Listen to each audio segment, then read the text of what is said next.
Declan's anger radiates throughout the car, making me squirm in the passenger seat. I guess I can sympathize. Declan is 2 years older than me, with natural good looks and athletic prowess. When Dad got the promotion, it meant saying goodbye to my close circle of friends and our regular game nights. Declan left behind his status as one of the most popular students at school and had to start again from scratch. Christ, he seethes against the wheel. Is this the place? I looked down at my phone and examined the Maps app. I had spent the night patrolling the internet until I found an ad for a local Dungeons and Dragons game. It's a small town, and the house is the same as all the other cookie-cutter houses lining up both sides of the block.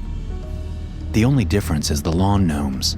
Instead of the typical happy faces, these are posed with grim determination, some holding swords, and others paired with menacing lawn goblins. Yeah, I'm guessing this is it. I step out of the car and walk toward the lawn, but freeze when I hear the driver's side door open and close. What are you doing? The guy who posted the ad for this nerd shit is in his 20s, right? He frowns at me. Mom and Dad want me to make sure this guy isn't some weird perv. Mom and Dad are pretty cool. They're old enough to remember the Dungeons and Dragons craze in the 80s, but never participated in it. For them, it still conjures up the paranoia of Satanism and violent behavior. So, their request for my brother to join doesn't surprise me. I swallow but nod as Declan falls in step behind me, worrying the whole time. Declan hasn't been the same since the move.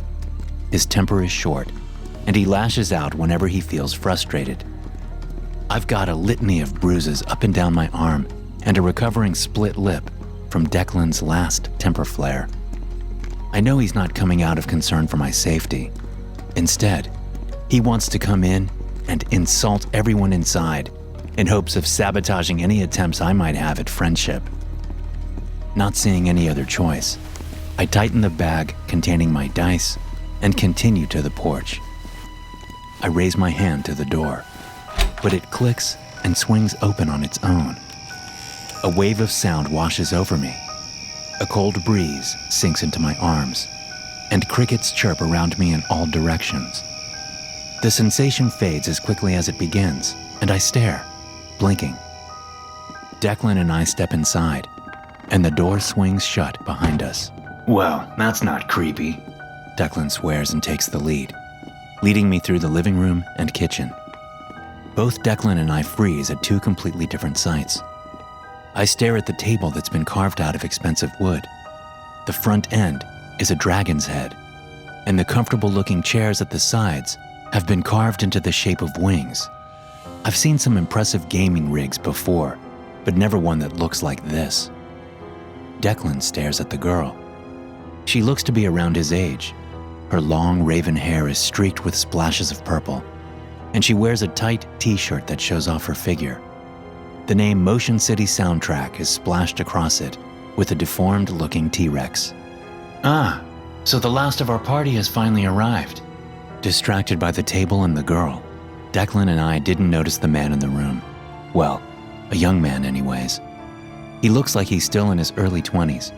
His blonde hair is in frizzy, unkempt waves reminiscent of a young Albert Einstein. A cluster of acne clings to the corner of his forehead, just above his eyes. Oh, hi. I clear my throat. I'm Sean, and this is my brother, Declan. Rose, the girl says. And I'm Adam. The young man smiles and takes his seat at the head of the table, a dungeon's manual by his side. He hands a piece of paper to Rose and holds a hand open to me. I give him my character sheet, and he glosses over the facts and smiles. Ah, Vandu the Mystic, the human mage. You should pair well with Ashara, the elven barbarian. He slides the character sheet to one of the empty chairs, and I take my place. Declan surprises me and slides into the seat beside Rose, and he beams at her. Adam opens his hand towards Declan, who stares at him blankly, and I sigh. Oh yeah, Declan, you don't have a character sheet, so I guess you'll have to go. That was your plan anyway, right? The look he shoots me is one of pure fury. I flinch, and my arm throbs with pain as I picture the row of punches I'll receive on the car ride back. Adam glances at both of us, his smile faltering for a second before expanding. Oh, no need. I have a character sheet prepared for the new initiates. He slides Declan a piece of paper and smiles. You shall be Swifty Six-Toes, the halfling thief who lost his toes to frostbite and took to a life of crime so he may always be warm. Declan frowns and takes the sheet without even looking. Yeah, whatever. So, when does this start? Adam smiles and clears his throat. His slight squeaking voice is replaced by one with power, like from a movie trailer. Our 3 adventurers journey down the Commons Road. Your spirits are low from your latest quest. What little money you had left over after resupply was spent on reverie and good times. Now you trek toward the town of Cora in hopes of finding better paying work. The night is chilling, and the sound of a chorus of crickets is all that accompanies your steps. The lights in the kitchen lower, and the same sensation as before washes over me. The cold sinks into my arms, and crickets chirp around me in all directions. I look around the table. There's a glow of moonlight hanging down from the kitchen corner. Whoa! I had heard of DMs decking out their games with special effects before, but never as in-depth as this. Whatever Adam does for money, he clearly uses it to bring his games to life. The noise of crickets die with the sound of whistling steel. Rose and I look toward Adam, and Declan frowns at his character sheet. Well, well, looky here. Adam's voice sounds completely different now, rugged and robust, with just the hint of a British drawl. Looks like we got some work to do. Get them, boys. Adam's voice again shifts back to the one of a booming narrator. Several bandits spring out from the darkness, encircling your party. I pick up my 20-sided die, as does Rose, and Declan just scratches his head. Adam doesn't hesitate and drops several different colored D20s, one for Declan and the rest for the bandits. Swiftly, it's your first move. What do you want to do?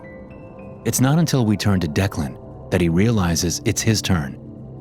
Oh, right. Well then, I kicked the shit out of the leader. Rose and I groan, and Adam flinches, but he rolls again for Declan.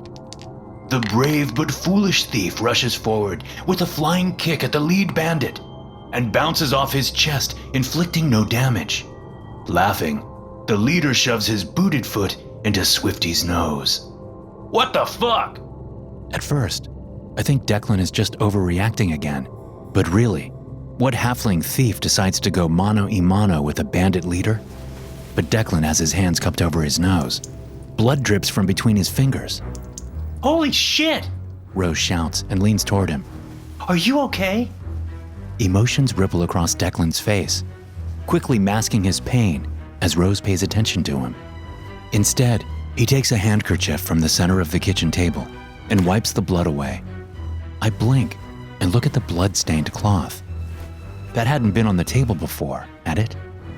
Yeah, Declan nods. Still getting used to this dry weather. The bandits charge at Ashara. Adam ignores them and rolls his dice and checks some unseen figures. But what blows she's unable to dodge bounce harmlessly off her armor. Ashara, what do you do? Rose beams and bangs her fist against the table. I unsheath my great sword and swing it wide, trying to take the heads off these bastards. Adam nods his approval and watches Rose's die land and counts the figures. Your blade flies true. Your sword cleanly slices through the neck of one bandit, then lodges halfway through his comrade's throat. He dies gurgling and choking on his own blood. As Adam says this, the special effects kick in again. The sound of something heavy topples beside me, and I nearly jump from my seat. Rose raises her fist in triumph as unseen speakers play the sounds of a man gurgling and falling over. Adam smiles and turns to me. Vandu, it's your action. What do you do? I'm about to ask where the bandits are most concentrated, but somehow I see it in my mind. At the corner of the kitchen, 3 shadows mingle together, The shapes of their swords and axes are clear. I raise my arm with an open hand, and with my free one, I roll the dice. Firebolt! Adam smiles as heat blasts through the room, wiping away the cold. Light washes in the kitchen corner, like flat flames against the wall. A projection, maybe? The shadows writhe in pain before collapsing into a pile of dust. I blink and cough as the smell of burned meat lingers in the air along with a small cloud of ash. Holy shit! Rose smiles. This is the best game ever. Nice job, Vandu. My guy sucks. Declan frowns and snatches my character sheet from me. I want to be Vandu. Whoa! Rose's eyes narrow. Character sniping? Not cool, man. That's some real poser shit. Declan seethes once more, his body twitching as he takes a turn glaring at each of us, landing on me. He rips my sheet in half, then does it again before crumpling it up and tossing the shreds in my face. Fuck this nerd shit. I'll be in the car. His chair grinds into the floor as he storms from the kitchen. Oh no. I rub my arm. Forget about being punched. Tonight, I'm flat out getting my ass kicked. Low growls surround us, and I look around the room.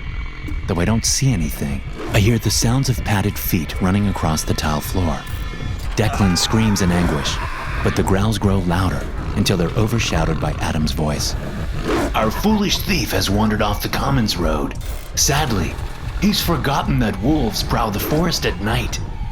Rose and I exchange a look and bolt up from the table. She screams, and I stare in shock. Declan is spread across the living room floor. His arms and legs have been ripped away. Blood pools out from under him. He is dead. So, We both jump and stare at Adam as he smiles brightly at us. what do you do next? SCP-3744 is a 23-year-old human male who weighs 76 kilograms and stands at a height of 1.8 meters. During sessions of the tabletop role-playing game Dungeons & Dragons, SCP-3744 exhibits Class 4 reality-bending abilities, which it typically utilizes for the purpose of increasing the game's realism. These abilities include being able to expand or contract the inner dimensions of an enclosed space, manifesting objects and living entities, and imparting anomalous properties to subjects within its effective range. This range is limited to the enclosed space it inhabits. It is unable to use its abilities while outdoors. Outside of a Dungeons & Dragons setting, SCP-3744 has not yet demonstrated any anomalous abilities of significance. It has thus far demonstrated full cooperation with Foundation personnel. Hey guys, thanks for listening. Be sure to subscribe to the podcast for more SCP stories like this one. You can also check out some more episodes from the SCP Experience podcast here. I'll see you in the next one.